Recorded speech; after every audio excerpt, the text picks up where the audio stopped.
to. Huwag masyado malakas. Huwag masyado malakas.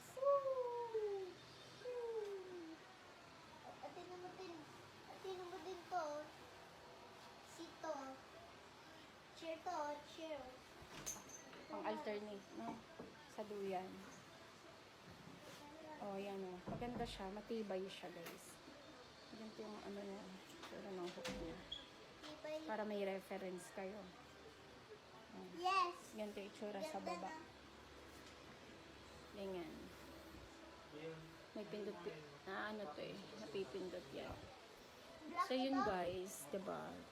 Kung para sa mahimbing ng tulog nila babies. Ayan. Add to cart na.